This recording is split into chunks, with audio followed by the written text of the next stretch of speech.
Muito obrigada por você estar dispondo do seu tempo. É um recurso muito escasso hoje em dia e a tua generosidade de falar, né? Obrigada pelo aceite, dizer que eu te admiro muito, muito mesmo. Opa.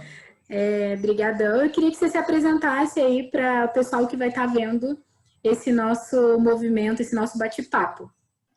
Muito bem. Primeiro, também agradecer a você, Thaís Rosa, o convite que você fez, né, para eu poder estar compartilhando aí com o seu público um pouco desse conhecimento acumulado aí ao longo desses 35 anos, experiência nessa área de qualidade, de gestão, dos sistemas de gestão, dos programas, das ferramentas. Então, eu sou engenheiro mecânico e administrador de empresas. Em 88, eu fiz um curso de pós-graduação em manutenção mecânica. Eu já trabalhava no polo petroquímico de Camaçari como engenheiro de manutenção. E lá no polo, eu tive a oportunidade de trabalhar numa empresa de grande porte, de 3.600 funcionários, que na época, em 1990, implantou um sistema de qualidade total no estilo japonês. Tivemos uma consultoria da JUSE, a União de Cientistas e Engenheiros Japoneses, e aqui no Brasil representada pela Fundação Cristiano Ottoni, a partir da pessoa do Vicente Falcone. Então, ele nos deu essa assessoria, também junto com um consultor japonês chamado Miyauchi. Eu fui formado por ele como facilitador da qualidade, dei o suporte, fazendo uma atividade paralela com a minha atividade de engenheiro. Cresci dentro da empresa até me tornar gerente, e baseado na experiência das ferramentas que nós utilizamos lá, inclusive 5S TPM, em 95 eu tomei a decisão de montar uma empresa de consultoria chamada PDCA, Consultoria em Qualidade, focada nessas duas ferramentas, 5S e TPM. Muito legal, uma grande carreira, né? E muito bonita também. Obrigada pela tua apresentação, Haroldo. E o tema escolhido, que eu escolhi para você, por acreditar justamente nesse teu... Porque, assim, uma pessoa que trabalha há 35 anos com a ferramenta, com tudo isso, com certeza acredita muito nos resultados que isso traz, né? Então, eu queria falar com você basicamente sobre resultados, então, né? Então, a primeira pergunta do nosso momento aqui é pela tua experiência, o que você acha, assim, um fator determinante de sucesso para a gente iniciar uma cultura de resultado dentro das empresas, sejam elas pequenas ou grandes organizações?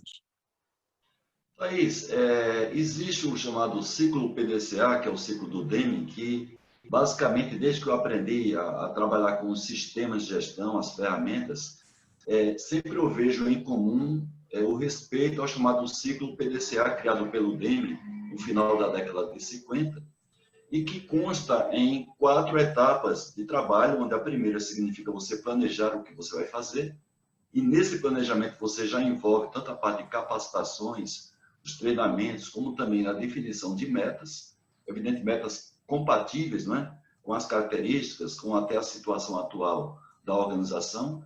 Depois você parte para executar o plano e você tem que fazer a verificação do avanço do plano, até tendo como referência essa meta que você colocou lá na primeira atividade do P, do Plan.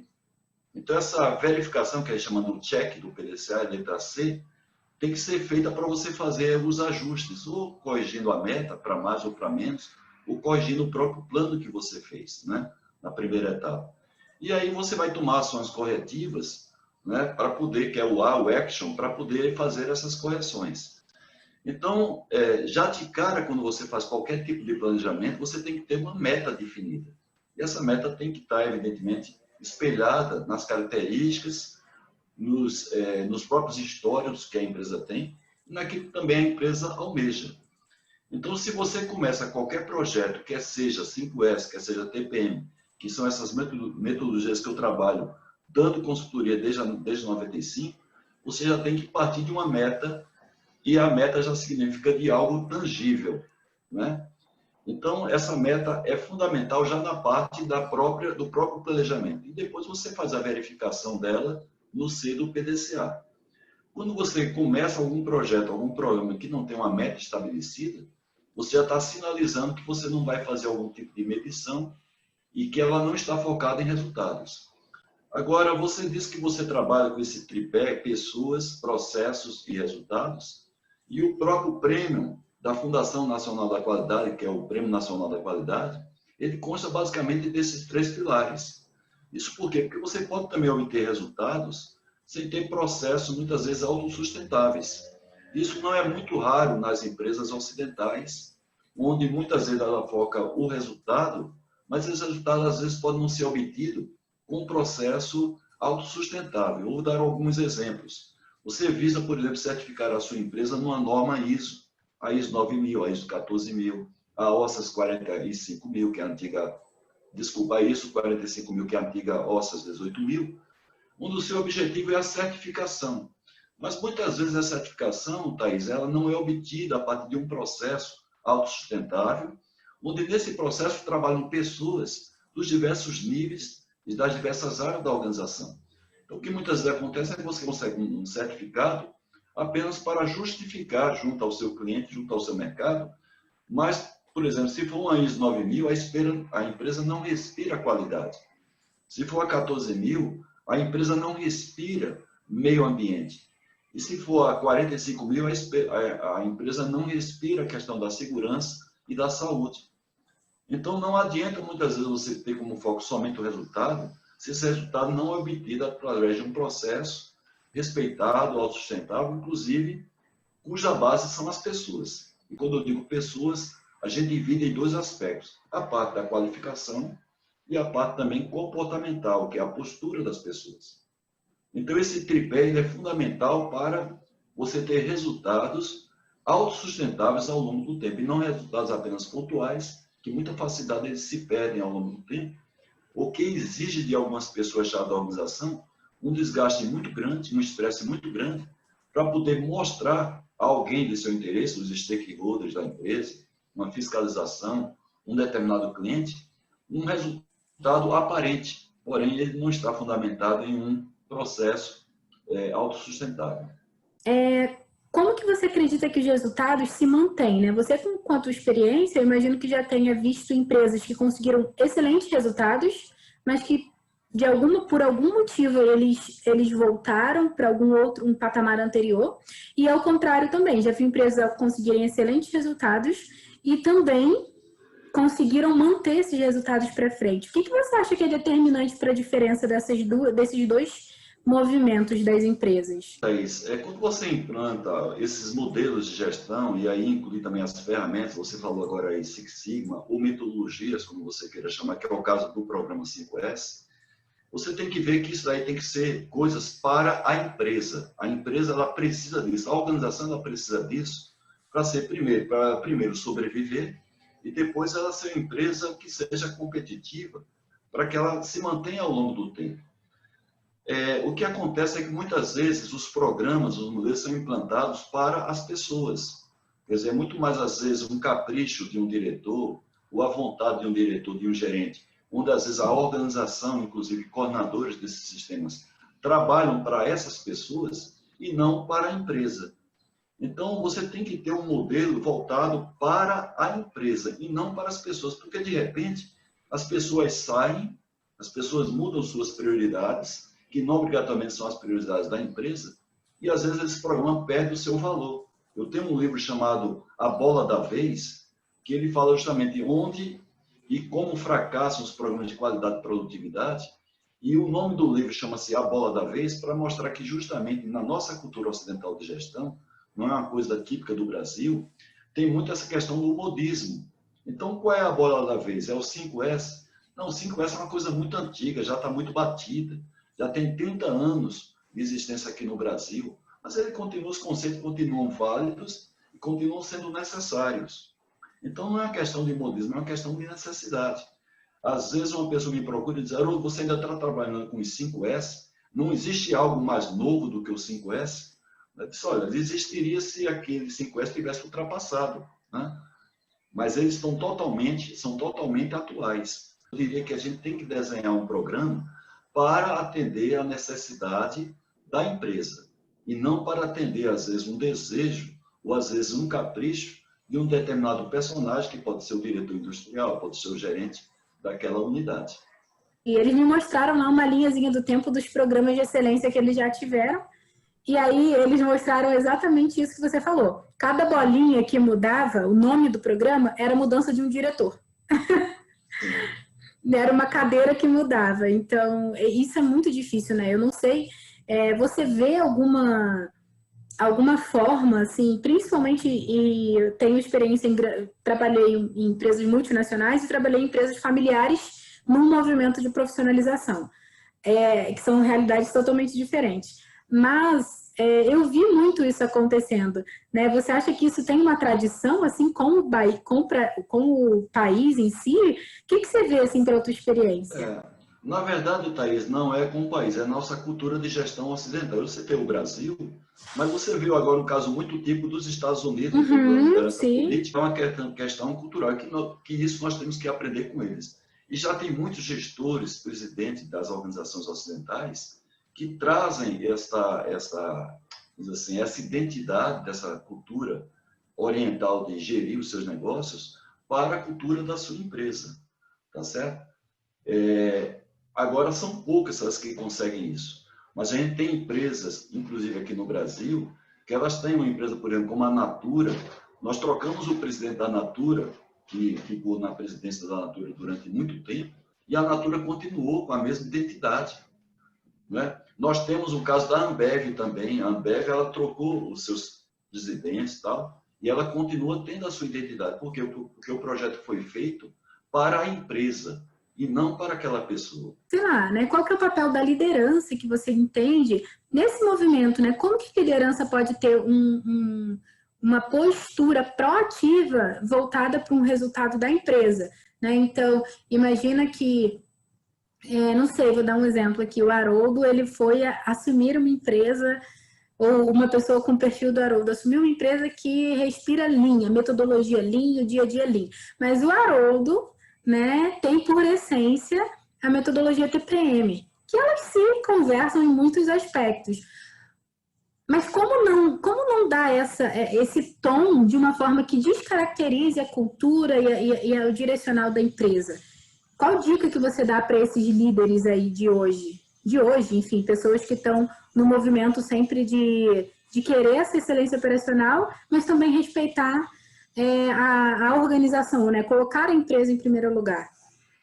Muito bem, Thaís, no caso, os resultados da empresa e a empresa em si, ela não enxerga uma determinada ação que é para a melhoria dela, de onde é que ela vem. Se ela vem do TQC, se vem do WCM, se vem do TPM, se vem do próprio Lean Manufacturing.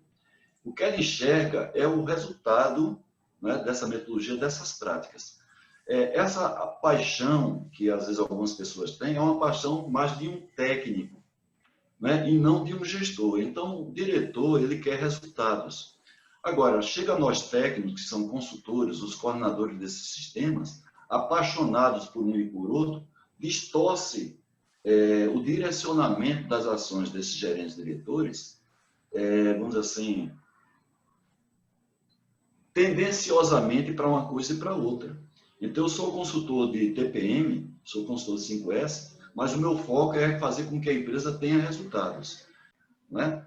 Então, por exemplo, não adianta lá a Kodak da vida continuar fazendo câmeras ou películas fotográficas com alta produtividade, com alta tecnologia, se você tem lá a tecnologia digital avançando, né?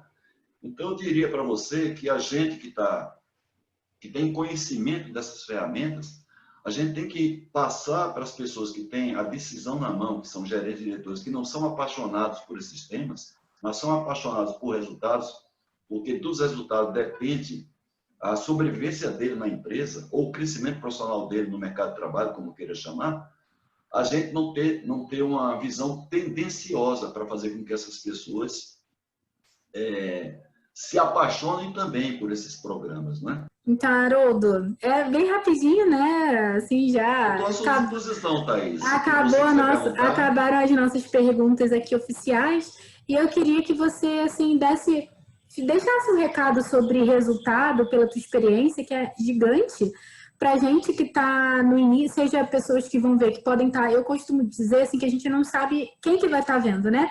Pode ser uma pessoa que não tem nada e que de repente, poxa, acho que isso seria legal, quero começar a implementar isso.